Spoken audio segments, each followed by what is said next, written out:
What if you could use one program for all your health and fitness needs? No more hunting for training apps, calorie trackers, or meal plans. Add a goal specialist and a community of members to keep you motivated, and it's like a workout bestie all in one place. Noom is a habit-changing app that teaches moderation and can be used in conjunction with many pre-existing popular diets. No food is good, bad, or off limits. Noom can help you boost your energy, work on your fitness goals, and build your self-confidence. To get started, you complete a survey that provides information and graphics to illustrate how the app works. When I filled it out, I was pleasantly surprised by how quick and easy it was, and within a couple of minutes, I had a tailored program that was ready to use. You don't have to change it all in one day. Small steps make big progress. Sign up for your trial today at Noom. noom.com/casefile. What do you have to lose? Visit noom.com/casefile to start your trial today. That's noom.com/casefile. The last weight loss program you'll need.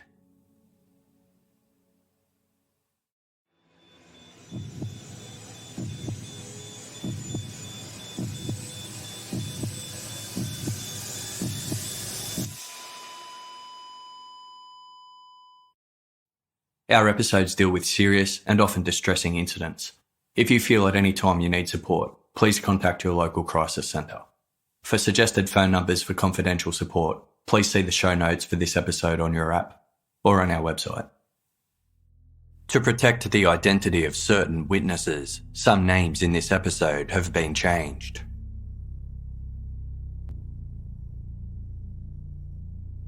The Notorious 18th Street Gang was one of Los Angeles' largest criminal gangs, boasting up to 50,000 members across the United States, and an alliance with La M, a US-based criminal organisation also known as the Mexican Mafia.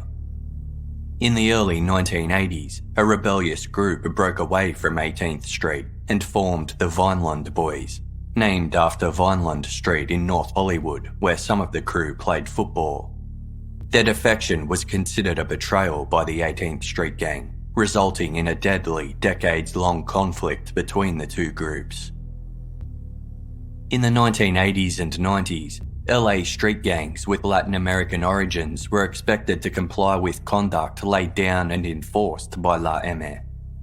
They were also required to pay taxes to La M to cement control over their turf and ensure the protection of incarcerated gang members. When the Vineland Boys refused to pay their taxes, they were denounced by La M, and in 1999, the group's founder was murdered by rival gangs. Following his death, several senior members, dubbed shot callers, controlled and regulated the gang's activities. In the early 2000s, the Vineland Boys attempted to smooth things over with La M. During their efforts to ingratiate themselves back into the fold, they established a reputation for extreme violence and recklessness, with their members considered some of the most dangerous in the city. Unlike other gangs, the Vineland Boys didn't wear uniforms or identify themselves with a specific colour. Instead, they dressed as though they were businessmen. By 2002, the gang comprised mainly of Latin Americans who controlled much of the San Fernando Valley and Burbank drug trade, and engaged in murder, narcotics trafficking, money laundering, racketeering, and witness intimidation. The gang's leaders enforced harsh discipline among their members and associates, often assaulting or killing those who violated their organisation's rules. On Saturday, November 23, 2002, 3 members of the Vineland Boys were out driving after a birthday celebration at the graveside of a fallen member. Inebriated from consuming a mix of alcohol and drugs, the trio drove along Lancashire Boulevard in North Hollywood and came across 26-year-old Enrique Acosta sitting in his car. They decided to confront him, demanding to know where he was from. Enrique replied, "Canoga Park," naming territory that belonged to a rival gang. In response, one of the Vineland Boys pulled out a 9mm handgun and shot him dead. 4 days later, in the early hours of Wednesday, November 27, 2002, 16-year-old Martha Puebla was lying in her bed in her home on the corner of Lull Street and Case Avenue in Sun Valley, a neighbourhood in the San Fernando Valley. Shortly before 2 a.m, she heard a tapping sound at her ground floor window. Looking out, she saw her friend Sophia standing outside. Sophia wanted Martha to go out with her and her boyfriend, 18-year-old Christian Vargas, who was waiting in his car out front. As Martha deliberated whether or not to go, a man in a hooded sweatshirt approached Christian's car. Suddenly, gunshots rang out, causing Sophia to leap through Martha's bedroom window to hide. When they were confident the gunman had fled, Martha and Sophia went outside and cautiously approached the vehicle. Christian's body was riddled with bullets, but he was still alive. He begged the girls for help, but before assistance could arrive, he slumped forward against the steering wheel and died.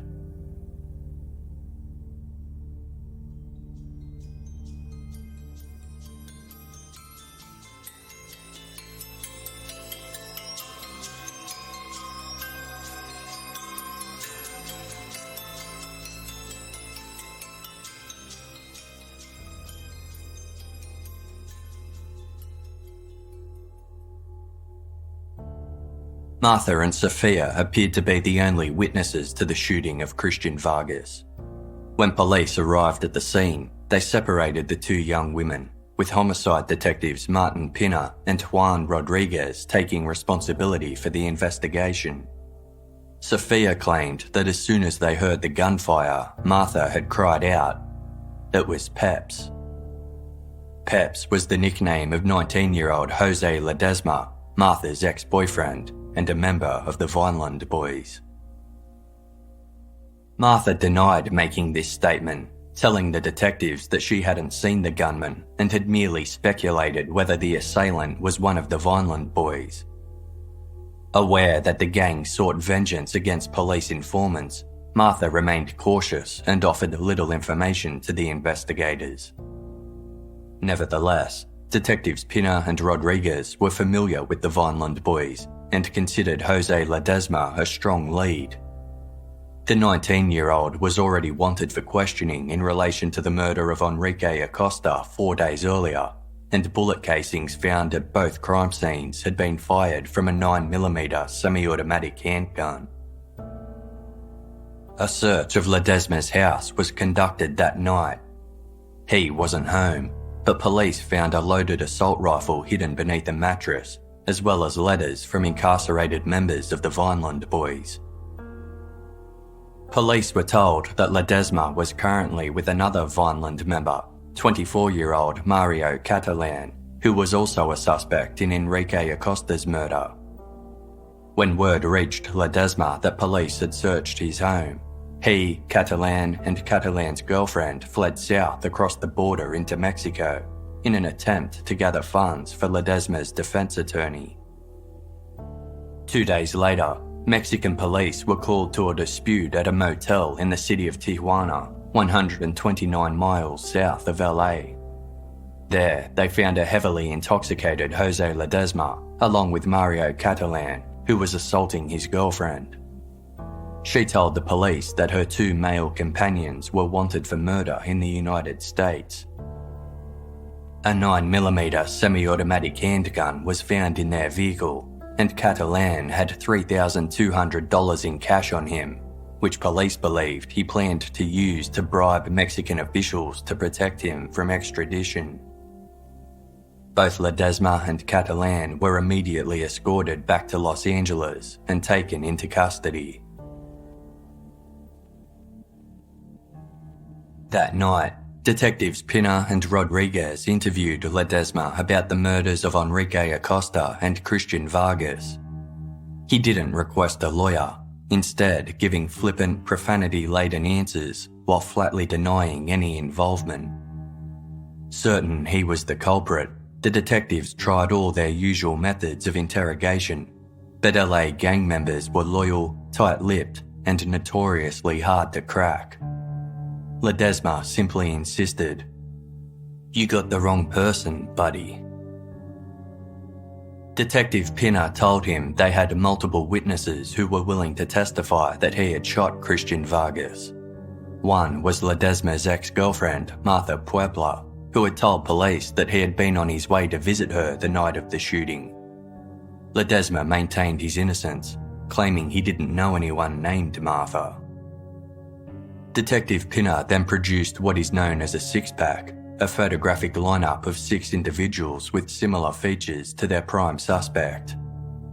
It is shown to witnesses, and if they provide a positive identification, it can later be used as evidence against the accused. The six-pack presented to Ledesma displayed images of himself alongside 5 other men. His mugshot had been circled, and the letters MP were written underneath, along with the words, "This is who shot my friend's boyfriend," followed by Martha Puebla's signature. Ledesma remained steadfast and refused to confess. When shown a picture of Martha Puebla, he maintained he didn't know her, but Detective Pinner pressed on, remarking, "Well, she knows you." The interrogation of Mario Catalan was equally ineffectual, even when he was confronted with test results that had proven the firearm recovered from his vehicle was the one used in the shootings. Police set Catalan's bail at $1.25 million, and he was placed in a holding cell with his co-accused, where the pair's conversations were recorded by a covert listening device. Catalan immediately told Ledesma about the gun, who in turn sounded particularly agitated, but neither said anything that implicated them in the murders. Rumours circulated among gang members that Martha Puebla was to blame for Ledesma's criminal charges, and on Thursday, May 1, 2003, the 16-year-old was forced to testify at his and Mario Catalan's preliminary hearing, where both men faced charges for the murders of Christian Vargas and Enrique Acosta. Martha was noted as a reluctant witness, impacted by anxiety and fear, and unwilling to say anything in front of the defendants that might put her in danger. When asked to point to the shooter, she claimed she was unable to do so as she hadn't seen him well enough. Just over a week later, on the night of Monday, May 12, 2003, Martha was sitting and chatting with friends on the curb outside her home. As they talked, a black 4-door Honda Accord with tinted windows circled the block several times, but the group paid it little attention. Shortly after 10:30 p.m, Martha and her friend Lucas were the only ones remaining on the curb. The Honda Accord had returned and was idling nearby. One of its passengers, a young male, emerged and approached Martha. He demanded to know who she was, and she responded, "I'm Martha. You know me." Without hesitating, the man reached into his sweatshirt pocket, pulled out a 9mm handgun, and fired several shots at Martha at close range. He jumped back into the Honda, which sped away, as several residents cautiously emerged from their homes to investigate the noise. When Martha's mother realised her daughter had been shot, she let out an anguished scream that could be heard throughout the neighbourhood and cried out in Spanish, "My God, she's dead."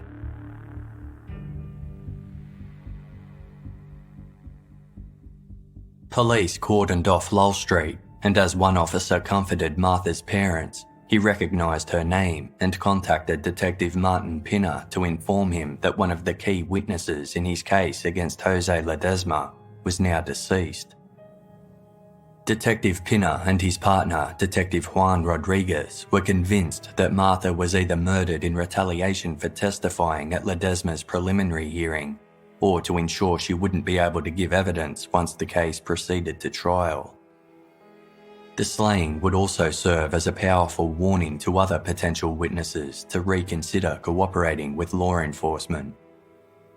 The message was received loud and clear with attempts to gather information about Martha's death coming up dry, even though several people had observed the gunman flee. They tracked down Martha's friend Lucas, whom she had been chatting with at the time she was killed. He had fled the scene immediately after the shooting, explaining that he feared for his life. Although Lucas was hesitant to get involved in the investigation, he eventually agreed to assist the police in creating a composite sketch of the perpetrator. He described the shooter as a Latino male, aged between 19 and 25, approximately 5'8" to 5'10" inches tall, with a stocky build, short hair, a mustache, and a small amount of facial hair beneath his lower lip. For their own protection, Martha's parents, Martha Rauda and Regulo Puebla, were relocated interstate, while their daughter was laid to rest near her hometown at the San Fernando Mission Cemetery. She was remembered as a caring aunt to her 7-year-old nephew, and her headstone was engraved with the words, "We will always carry you in our hearts." On June 7, more than 3 weeks after Martha's murder, the Los Angeles City Council offered a $25,000 reward for information leading to the arrest and conviction of the person responsible. Meanwhile, investigators focused on identifying Vineland Boys members who matched the suspect's sketch. It was a difficult task, given that the gang was largely comprised of young Latinos with short dark hair and facial hair. Yet, there was one man in particular that stood out, 24-year-old Juan Catalan. He was the younger brother of Mario Catalan, Jose Ledesma's co-accused in the murders of Enrique Acosta and Christian Vargas. Juan had been in court during the preliminary hearing in which Martha Puebla had testified, and he lived 5 blocks from Lull Street. He had a familial connection to the Vineland Boys, and investigators believed his appearance matched the sketch of Martha's killer. Lead detectives Pina and Rodriguez were certain Juan was motivated by a desire to protect his older brother from information Martha could provide at trial. Using a pre-existing mugshot of Juan Catalan, the detectives created a 6-pack and showed it to witnesses of Martha Puebla's murder, including her friend Lucas, to determine if any could make a positive identification.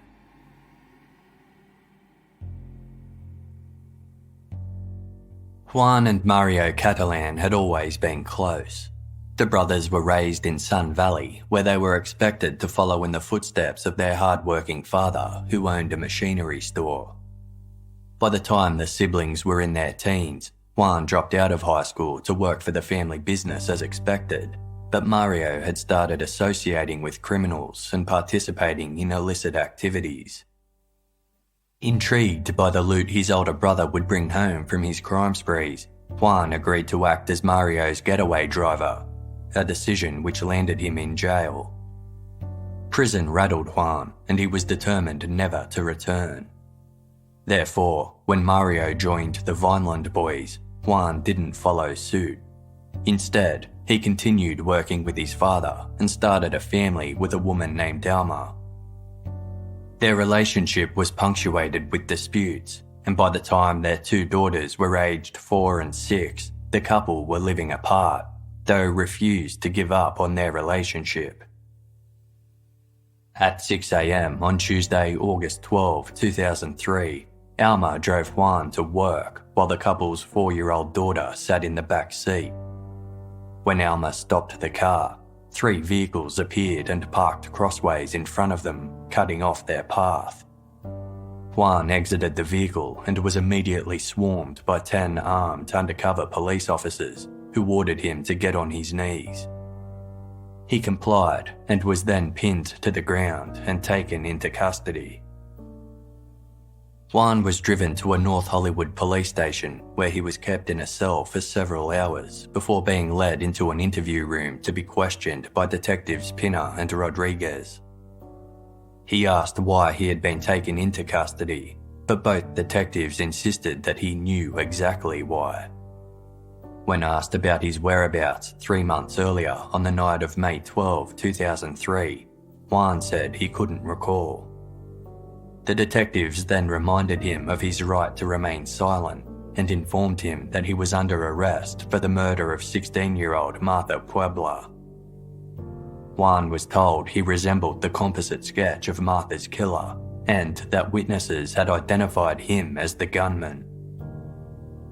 The detectives produced 3 six-packs that featured Juan's old mugshot, which had been circled in each.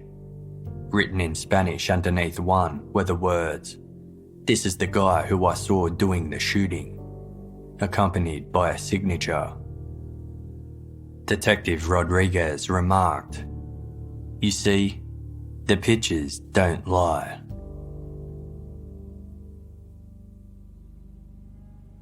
Beth Silverman was a tough, smart prosecutor who held a coveted record for never losing a murder conviction. Her colleagues had nicknamed her the Sniper because she always sought the death penalty. It was no different when she helmed the trial for Martha Puebla's murder, with Silverman informing the county court that she would be seeking a death sentence for Juan Catalan. In the meantime, Juan was sent to a high-security prison to await further proceedings. He was stripped naked, subjected to a full body search, and crammed into a small room with 100 other prisoners before they were issued with uniforms. He was then assigned to an overcrowded cell where he was given a thin mattress on the concrete ground to sleep on. Conditions were filthy, with the shower drains backing up to the point that the prisoners felt as though they were bathing in their own filth.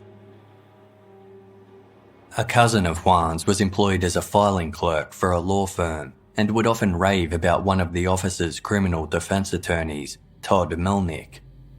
He once told Juan that if he ever got into trouble, Melnick would be the one to call, to which Juan responded, "Bro, nobody here needs a lawyer." After he had been charged with Martha Puebla's murder, Juan reached out to Melnick, who prided himself on working hard for his clients in cases that required in-depth investigation and analysis. Melnick claimed to overshadow seasoned Los Angeles Police Department detectives when it came to diligent fact-finding and using the latest techniques and technologies. A satisfied client of Melnick's was quoted as saying, "In a town of charlatans, this guy is the real deal." Melnick visited Juan in prison to decide whether to take on his case. When the accused killer professed his innocence and explained that he was being framed by the police, Melnick felt he was being sincere. He later told current affairs program 60 Minutes, "I could tell by Juan's demeanour. I could tell by his voice. He was an easy read." Juan attended multiple court hearings in the lead-up to his murder trial, during which he was shackled to a chair while the legal teams briefly conversed. He wasn't familiar with legal terminology and relied on his lawyer to keep him informed. At one hearing, Melnick advised his client that it was important that he look straight ahead when entering the court, as Martha Puebla's entire family was inside. Juan shuffled in with his head bowed, and once seated, stared straight ahead as members of Martha's family sobbed. When the hearing was over and Juan was being led away, Martha's mother screamed at him in Spanish, "I will never forgive you for what you did to my daughter." Juan's family visited him in prison and remained supportive, with his religious mother telling him that God would not allow him to be convicted of a crime he didn't commit, and that justice would prevail. Although Juan refused to let his young daughters see him inside, he maintained regular contact with them and his girlfriend Alma over the telephone. During one call, Alma presented Juan with a possible alibi for the night Martha was murdered. Juan had always been a die-hard sports fan. As a child, he dreamed of growing up to become a professional basketballer and followed the LA Lakers basketball team religiously. When it came to American football, he was a San Francisco 49ers fan. He inherited his family's love of the LA Dodgers baseball team, with some of his earliest memories involving sharing a pair of binoculars with his brother as they sat side by side in the stadium's cheapest seats, known as the nosebleed section. It was a passion that he maintained into adulthood, and when Juan was 18 years old, he watched as a player described as a Joe Schmo from the Dodger bench hit a 2-run homer in the 9th inning. The ball sailed into the left field pavilion where Juan was seated, and he caught it flawlessly, fulfilling a lifelong dream. Although Juan's life could be unpredictable at times, his love of sports was constant. He attended every Dodgers and Lakers game he could, usually in the nosebleed section, but was occasionally lucky enough to secure good seats. He was keen to share his passion with his daughters, and although 6-year-old Melissa didn't really understand what was happening at the games, she loved the atmosphere. One day in May of 2003, a customer from Juan's work gave him 4 last-minute tickets to a game at Dodger Stadium, where the home team was playing against the Atlanta Braves. Juan took his daughter Melissa, his cousin, and another friend to the event. It had been a tied game coming into the final inning, but the Dodgers ultimately lost 11-4.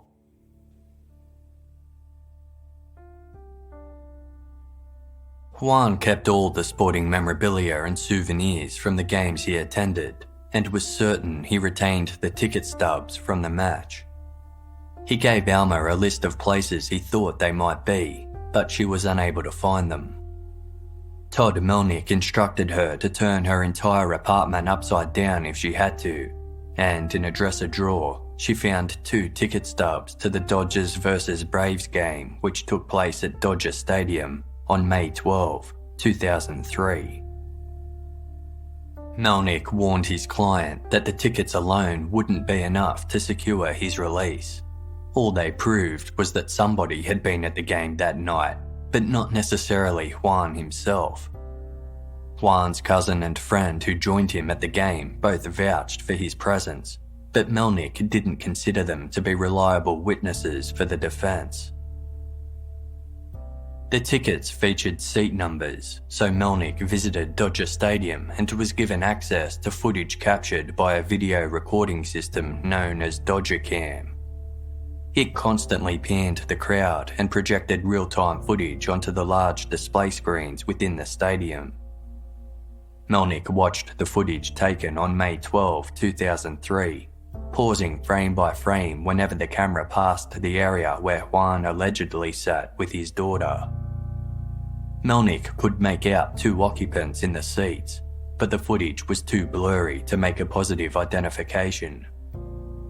He also watched the entire 3-hour-long match that had been broadcast by the Fox Sports channel, but shots taken around the pivotal seating section were too low a resolution to identify individual crowd members. Melnick reported his efforts to Juan, who suddenly remembered another detail from the game. At one point, he and Melissa were returning to their seats after a food and bathroom break, but their path was blocked by a television camera that didn't look like the ones used at the stadium. A production assistant asked Juan if he would mind waiting a few minutes while they filmed their shot. Juan could still see the pitch from behind the camera, so he politely agreed. He recalled that a balding Caucasian man was walking up and down the stairs yelling in full view of the camera, but Juan was too focused on the game to remember anything else. After a short while, the production assistant permitted the father and daughter to return to their seats. Juan also recalled that someone in his section had mentioned that Super Dave Osborne was in attendance, but Juan didn't recognise the name. Todd Melnick learned that the Dodgers allowed outside film and television crews to shoot footage in the stadium from time to time, though it was rare for it to take place during an actual game, so as to avoid inconveniencing the paying fans. Melnick was given access to the stadium's records, and on May 12, 2003, there was just one entry in the filming log. Melnick called the accompanying phone number, and a voice on the other end answered by stating, HBO. As it turned out, the American cable television network had been at the stadium that night filming an episode of their hit comedy series, Curb Your Enthusiasm. Super Dave Osborne, who Juan overheard was present at the game, was American comedian and actor Bob Einstein, who played a character on Curb Your Enthusiasm named Marty Funkhauser.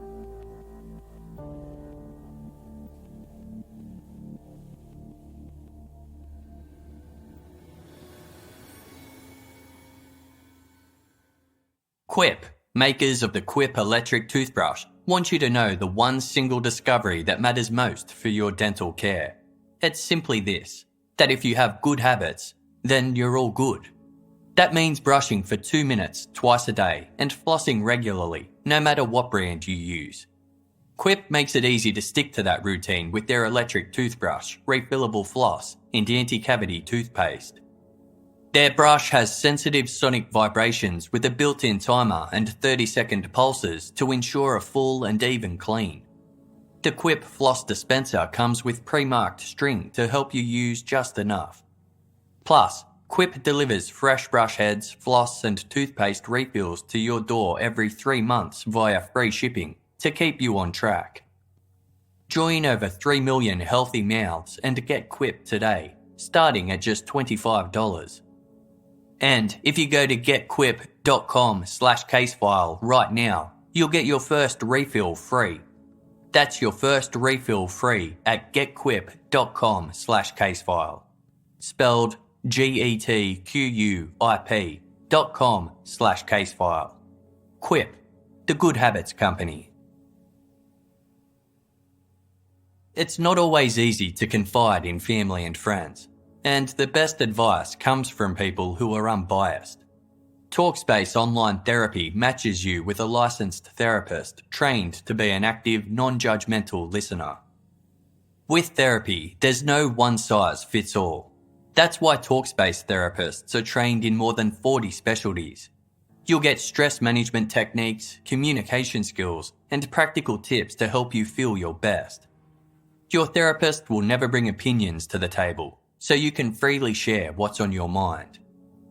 In one academic study, Talkspace users reported a 50% drop in anxiety after 3 months, and 80% of participants in another study said Talkspace was as effective or more effective than in-person therapy.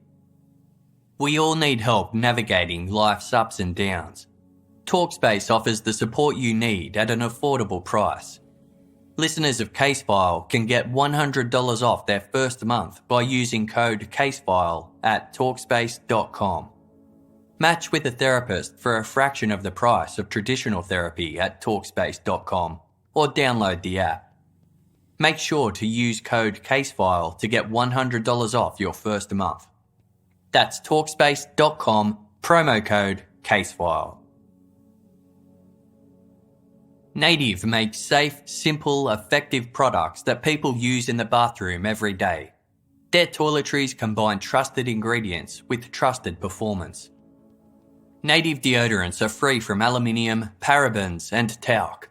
Instead, they're filled with ingredients found in nature, such as coconut oil, shea butter, and tapioca starch. Native has a wide variety of scents for men and women, like coconut and vanilla, cucumber and mint, and lavender and rose. They also offer an unscented formula and baking soda-free formula for those with sensitives. I recently made the switch to Native and use it daily. I love how it's made from safe, natural ingredients while not sacrificing on performance. It really works, even when I've been exercising. Plus, they're cruelty-free and never test on animals. Native offers free returns and exchanges in the US, so there's no risk to try. Find out why they have more than 9,000 5-star reviews. For 20% off your first purchase, visit nativedeodorant.com and use promo code CASEFILE during checkout. That's nativedeodorant.com and the promo code CASEFILE to receive 20% off your first purchase.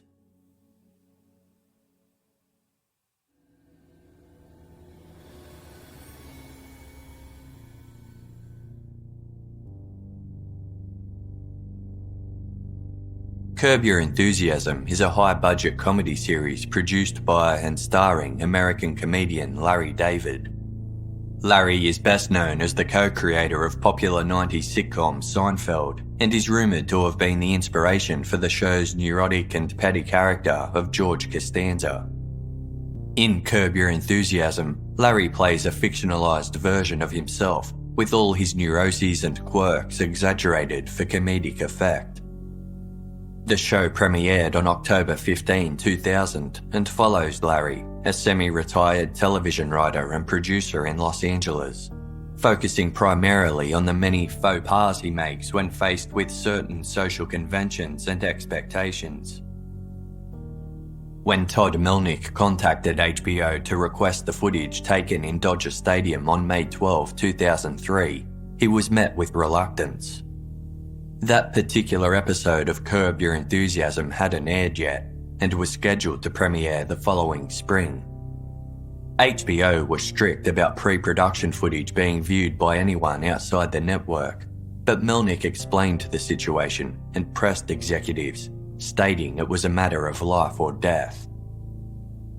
HBO told him it was unlikely he would be able to locate his client in their footage, as there had only been 2 cameras in operation and there were more than 56,000 patrons at the game. Nevertheless, Melnick was so passionate and convincing that his request was put through to Larry David himself. Noting the attorney's bizarre story could have been the plot for an episode of Curb Your Enthusiasm, Larry permitted Melnick to view the footage. Melnick visited the HBO studios in Santa Monica, where he was placed in an editing room with the show's producers and granted access to all the rough footage from episode 7 of season 4, titled The Carpool Lane. In the episode, Larry is in a hurry to get to a Dodgers game and hires a sex worker to ride as a passenger in his car so that he can use the highway's carpool lane. Upon arriving to the stadium, Larry is upset that he has to sit in what he considers to be lousy seats. In one scene, he briefly walks down the aisle in an attempt to join his friend Marty Funkhauser, who is sitting in a field-level seat. While viewing the footage, Melnick recognised the stand where Juan was allegedly seated with his daughter, but there was no sign of them. On the 5th or 6th tape, the camera was following Larry as he ascended the stairs from the field-level seats, when a man in a white Dodgers t-shirt with the number 27 on the back walked into shot. He was eating a hot dog and holding the hand of a little girl, seemingly oblivious that he was about to cut off the star of the show. As the man turned to take his seat, his face was clearly visible. Melnick nearly leapt out of his chair and pointed at the screen, announcing, "That's him right there. Roll that tape back."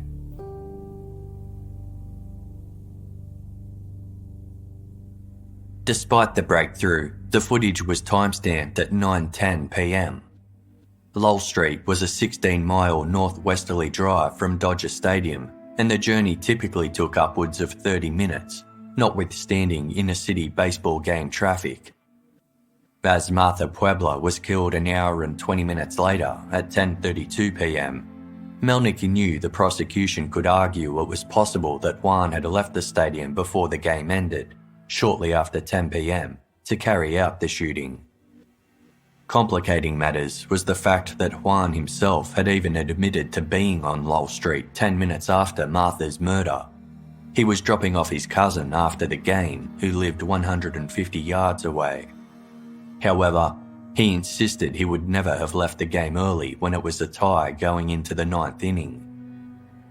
When Melnick asked for further proof, Juan remembered he had purchased souvenir baseball cards at the end of the match. However, as he had paid for them with cash, there was no record of the transaction. Cell phone records revealed that at 10:13 p.m, Juan had taken a 49-second phone call from Alma. This detail reminded Melnick of his time spent observing the infamous 1995 trial of NFL player O.J. Simpson, who was accused of murdering his ex-wife Nicole Brown Simpson and her friend Ron Goldman. After he was charged with the murders, Simpson refused to turn himself in and was involved in a low-speed police pursuit, which was televised and watched by an estimated 95 million viewers. Simpson was using a cell phone during the chase, and police were able to confirm his location by verifying which cell towers the device was pinging off at the time. Melnick decided to use this same technique and subpoenaed Juan Catalan's phone records from the night of May 12, 2003. They confirmed that the 10:13 p.m. call from Alma had pinged off a tower alongside Dodger Stadium. Even if Juan had been able to reach Lull Street within the 20-minute timeframe to execute Martha Puebla at 10:32 p.m, witnesses had seen the perpetrator's vehicle circling the neighbourhood around 10 p.m, when Juan was still at Dodger Stadium. Juan's preliminary hearing commenced in January 2004. Todd Melnick presented all of the evidence he had collected that placed his client at Dodger Stadium immediately prior to Martha Puebla's murder. Juan's young daughter, Melissa, took the stand and testified to attending the Dodgers game with her father, during which she remembered they bought ice cream and souvenir baseball cards. The prosecution remained dubious about Juan's alibi, questioning why he didn't mention it when he was first interviewed by detectives. Juan maintained he had been in shock at the time and unable to think clearly. Tapes of his initial police interrogation were played in court, wherein a worried Juan continuously asserted his innocence to detectives Martin Pinner and Juan Rodriguez. On 3 occasions, he pleaded to sit a polygraph test, but the detectives ignored the request and continued to accuse him of Martha Puebla's murder. The prosecution had learned of Juan's baseball game alibi during pre-trial proceedings, but had dismissed it, convinced he had enough time to leave the stadium and carry out the crime. His cell phone records proved otherwise, and served to highlight the failure of the case detectives to carry out a thorough investigation to find out this information for themselves. It also indicated their reluctance to try and clear their prime suspect. Melnick also pointed out that there were discrepancies in the eyewitness accounts of Martha's killer, who was described as having facial hair beneath his lower lip, which Juan never had. The killer was also said to have a stocky frame between 5'8" and 5'10" inches tall, while Juan was 6'1" with a lean build. Lucas, Martha's friend who witnessed her murder, provided this description to police and appeared in court as the prosecution's star witness. When asked if he could see the shooter in the courthouse, Lucas pointed directly at Juan Catalan, who silently shook his head. While Judge Leslie Dunn considered Lucas to be credible and honest, she noted that the execution had occurred swiftly in a dimly lit street. Additionally, Lucas panicked and fled the scene immediately. Therefore, his memory might not be accurate. Judge Dunn ultimately accepted the HBO footage and phone tower evidence as proof of Juan Catalan's alibi and ruled that it was near impossible for him to have reached Martha's house in time to carry out the shooting. Therefore, she concluded he could not be committed to stand trial for a crime that carried the death penalty. Unable to comprehend what the judge was saying, Juan turned to his attorney, who clarified, "It's over." Overwhelmed by the news that he was free to go, Juan began to cry. Juan Catalan was released immediately, with camera crews capturing him in an emotional embrace with Alma and their 2 daughters. He later told reporters, "To hear the words from the judge's mouth, I just broke down in tears. It was the happiest moment in my life." During his 5.5 months in prison, he had lost 30 pounds, and his first request was for a Coca-Cola. Juan gave Todd Melnick one last hug before departing with his family to purchase the drink. Melnick later told the New York Post newspaper, "If Juan had been home the night of the shooting, he might be on death row right now, That's how crazy this was. Only by happenstance did he get tickets to go to the game that night. Only by happenstance would Curb Your Enthusiasm be filming in his section that night. 2 days after Juan's release, he was forced to report back to the county jail due to an alleged clerical error. Melnick believed the matter would be settled within 24 hours, but Juan was held in custody for another 2 weeks.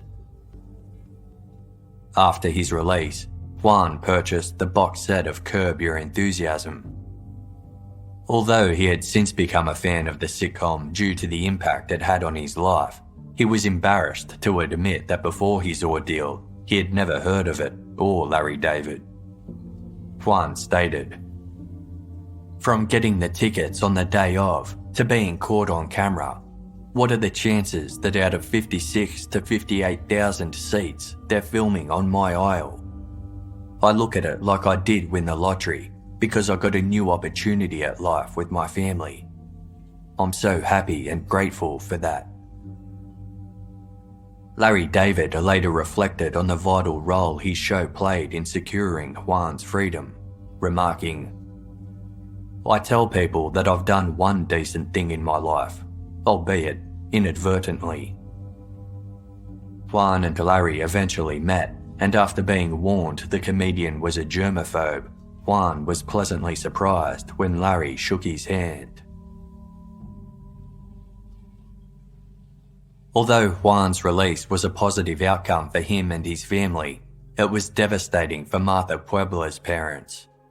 As they didn't speak English, they relied on the police to inform them about the case and court proceedings, and had been assured that their daughter's murderer had been caught and would pay for his crime. When the case against Juan was dropped, they couldn't understand the sudden turn of events, and thought that he may have been let off on a technicality or by the work of a clever lawyer. Confused and grief-stricken, Martha's mother went to Juan's workplace and screamed for him to come out and get what he deserved, but he wasn't there at the time. Following his ordeal, Juan Catalan was diagnosed with post-traumatic stress disorder. In mid-2004, he sued the city of Los Angeles, the Los Angeles Police Department, and 4 detectives, including Martin Pina and Juan Rodriguez, for violating his civil rights in failing to investigate his alibi or pursue any other leads. He also accused law enforcement of breaching department regulations by encouraging a witness to pick him out of a photographic lineup, and sued them for negligence, false arrest, defamation, and infliction of emotional distress. For the stress and anguish caused, he sought an undisclosed financial compensation. Juan told reporters, "What they did to me was very wrong. They put me through hell. I was arrested at gunpoint in front of my 4-year-old daughter when she was crying. They took me away from my family. My parents almost lost their house and small business, but mainly they took my life away. I was in jail for 5 months for nothing." His civil suit attorney, Gary Castleman, told the media, "No amount of money can replace a loss like this. This was a nightmare that only by good fortune turned out right. The detectives in this case didn't do their jobs properly, and they didn't follow proper procedures. Todd Melnick did the job the police were supposed to have done and are paid to do. It was incompetence. They took the easy way out." Castleman explained that Juan consequently had to spend a tremendous sum of money to clear his name, remarking, "Now it's their turn to pay." In a shocking revelation, while under cross-examination, Detectives Pina and Rodriguez admitted to fabricating evidence to implicate Juan Catalan in Martha Puebla's murder. In the United States, detectives are not obligated to tell the truth when interrogating suspects and are permitted to lie in an attempt to elicit a confession. The lies most commonly told relate to non-existent physical evidence, such as falsely claiming to have found a suspect's fingerprints or DNA at a crime scene, Detectives can also lie about having eyewitnesses or confessions from accomplices. In Juan's case, Detectives Pina and Rodriguez admitted to doctoring the six-pack photographic lineups presented to Juan during his initial interrogation. The pair confessed that they were the ones who circled Juan's image and that they had forged the signature and words of a supposed witness that read, "This is the guy who I saw doing the shooting." They justified their actions, calling the tactic a ruse to try to elicit a confession.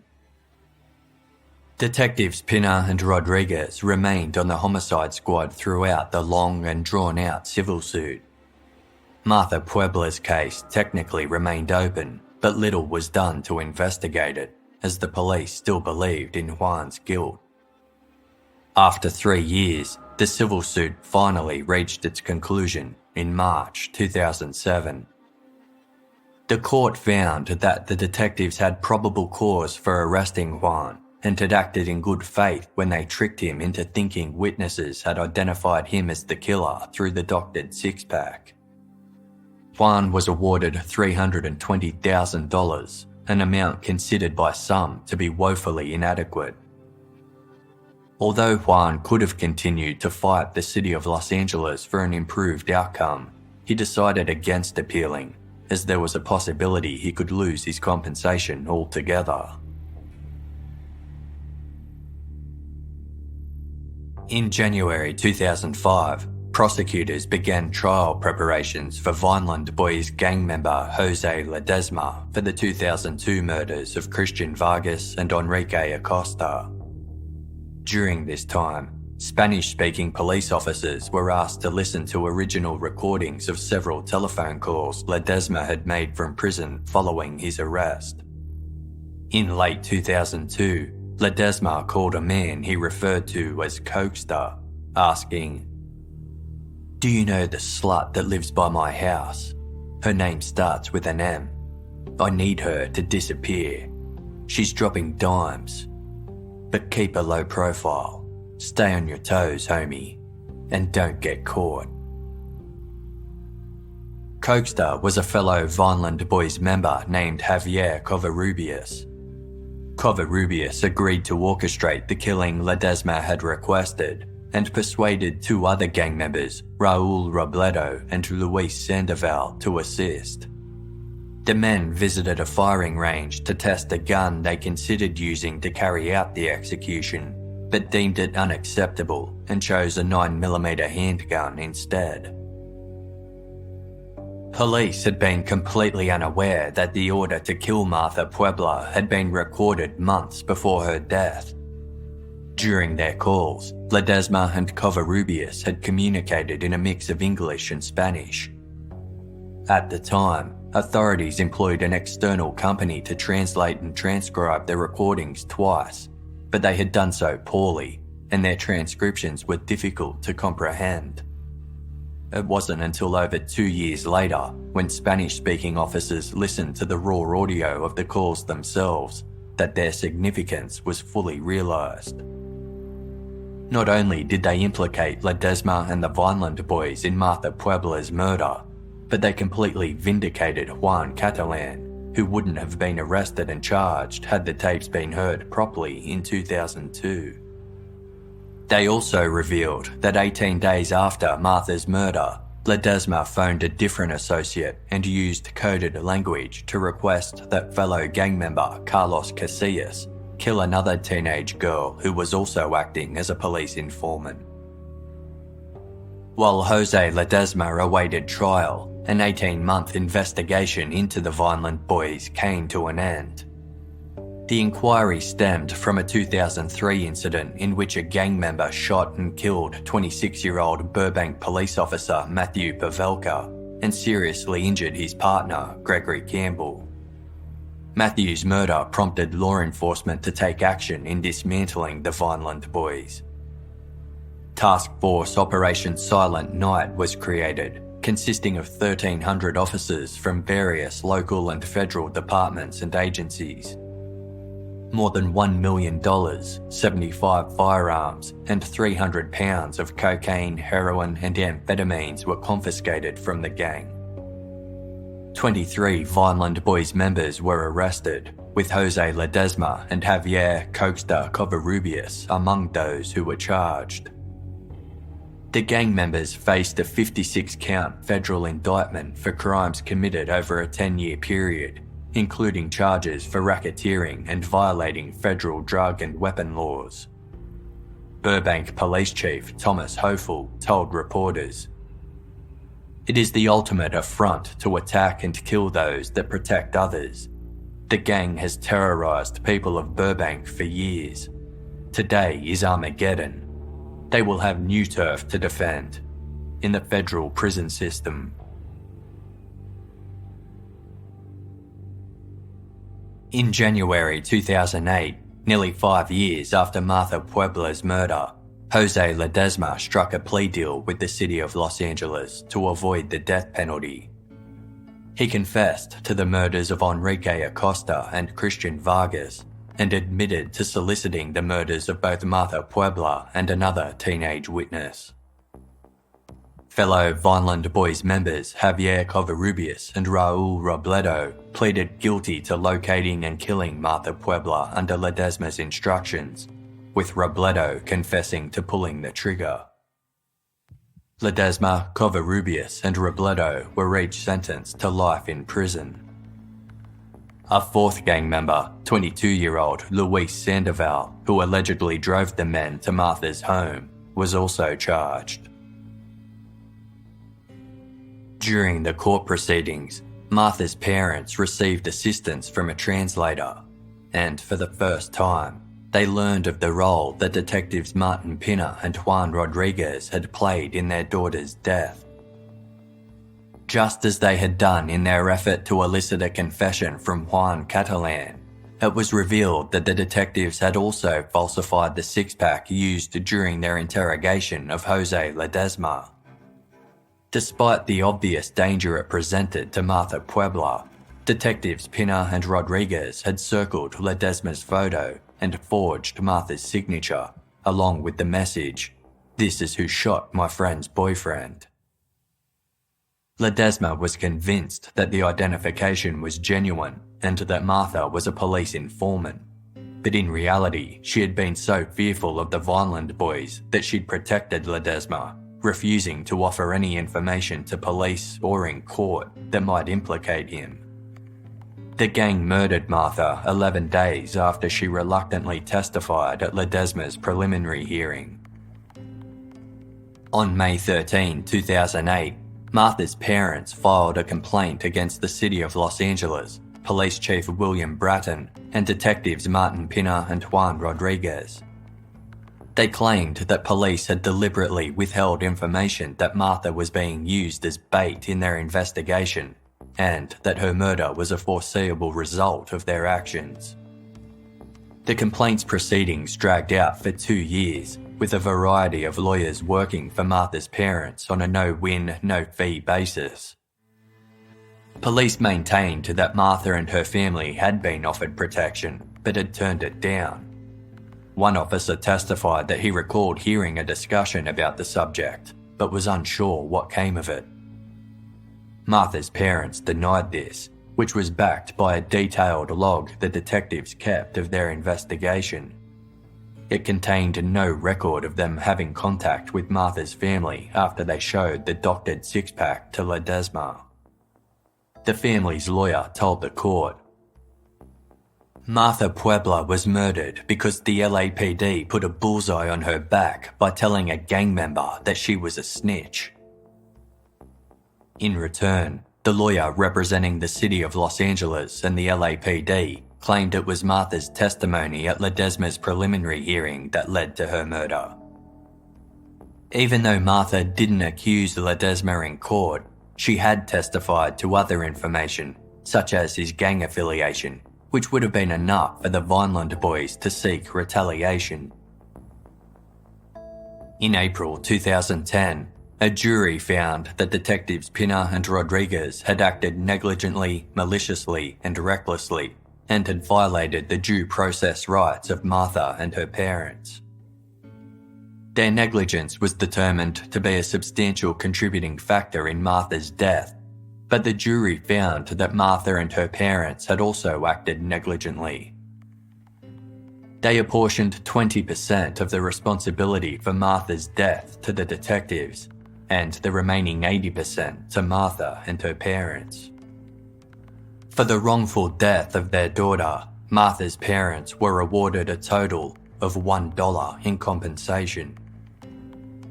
When Jose Ledesma's defense attorney was asked for her opinion on the deceptive tactics used by detectives to charge her client, she remarked, "To the detectives, Martha Puebla didn't matter. She was just another reluctant witness." An anonymous Los Angeles public defender told the LA Weekly newspaper, "And they wonder why people don't want to come forward."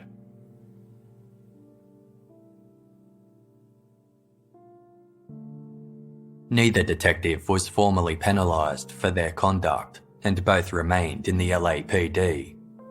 Martin Pina was eventually reassigned to juvenile cases, while Juan Rodriguez was transferred to various departments, including the Vice Unit and Missing Persons Division, until his retirement in 2019.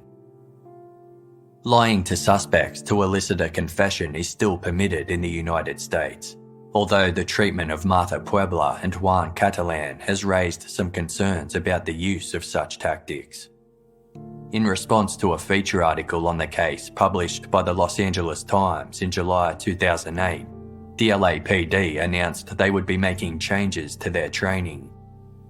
Detectives must now weigh the benefit of lying to a suspect against the potential danger the lies may create. They also have an obligation to offer police protection to anyone they believe they may have placed in danger. In February 2019, another raid on Los Angeles street gangs resulted in the arrests of 27 members of the Vineland Boys. 54 firearms and nearly 4,000 grams of methamphetamine were seized, and 45 members, including a number who were already incarcerated, were indicted for a range of crimes. Juan Catalan used his compensation payout to attend college and obtain an associate degree in general education, and is currently working towards his bachelor's degree in business administration. He visits underprivileged schools to speak to students about the importance of education and to assure them that their past circumstances and upbringing doesn't determine their future. He visits his older brother Mario in prison regularly and provides him with money to purchase permitted items such as candy and soda, but is determined never to see the inside of a prison cell ever again. Although Juan has not been able to speak to Martha Puebla's family, he acknowledges that they too are victims. In May 2019, he was interviewed by comedian Felipe Esparza for his podcast, What's Up, Fool, and stated, "I feel for the family. They lost their daughter. They tried to sue the LAPD and they got $1. $1. What sort of slap in the face is that?" In 2017, media services provider and production company Netflix released a documentary about Juan's ordeal titled Long Shot. Juan was reluctant to participate, but eventually agreed as a favour to his former attorney, Todd Melnick. The pair remained friends, often playing basketball and attending Lakers and Dodgers games together. In the documentary, Melnick, who Juan refers to as his White Knight, said, "We used all kinds of things, Hollywood TV shows, modern technology, and good old-fashioned detective work to piece together things to determine where he was. Now here he is standing here, my friend." Senior Vice President and General Counsel for the Dodgers, Sam Fernandez, posed the question, "What if we hadn't done the deal with Larry David? What if the camera crew hadn't gone to that aisle on the field double? What if Juan's daughter had decided she didn't want to go to the ball game? What if he hadn't made the phone call? What if? Baseball remains an important part of Juan's life, and when people ask why he is a fan of the Dodgers, he tells them, "For one thing, they saved my life."